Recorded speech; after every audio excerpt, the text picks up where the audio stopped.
Rồi tôi chiếu đó mình lấy sao.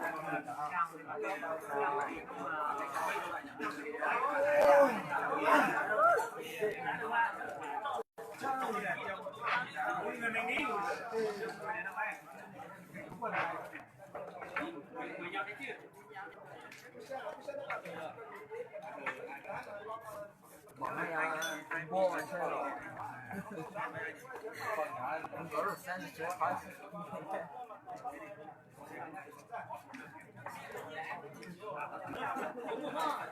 Mấy mấy mày cho con rồi mày cho con này không mày này cho con nữa Đúng rồi.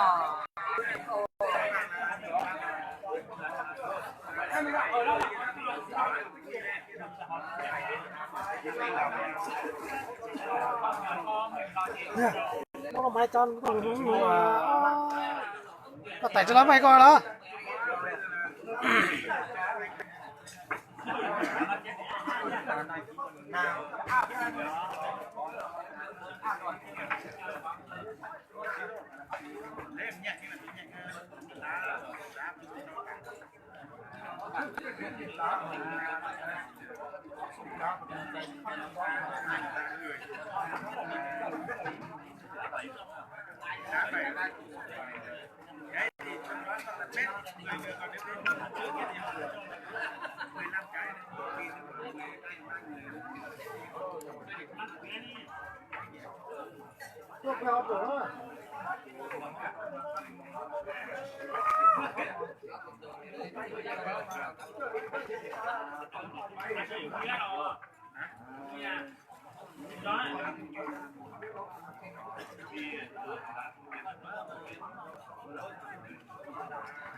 민호 있어 Mico Minho, Minho todo de lá, Sao tiền đây? Nhỏ gì? đây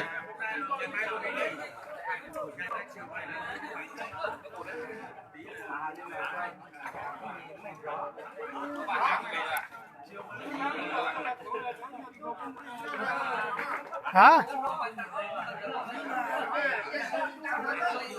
Cái nào tôi hú chứ cả lúa.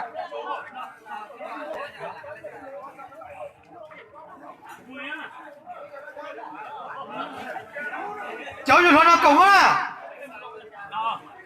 Nó đâu có gì đâu.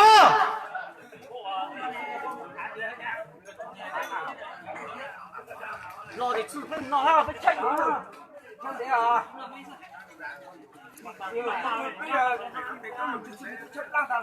Cho chán đấy à?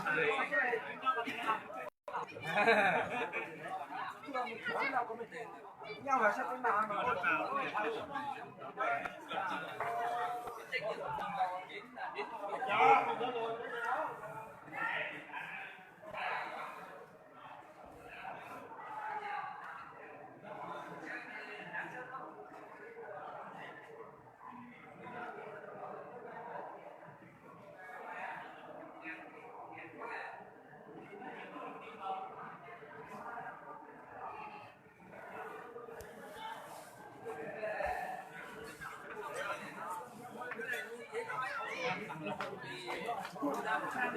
Đi lấy đi, hết rồi.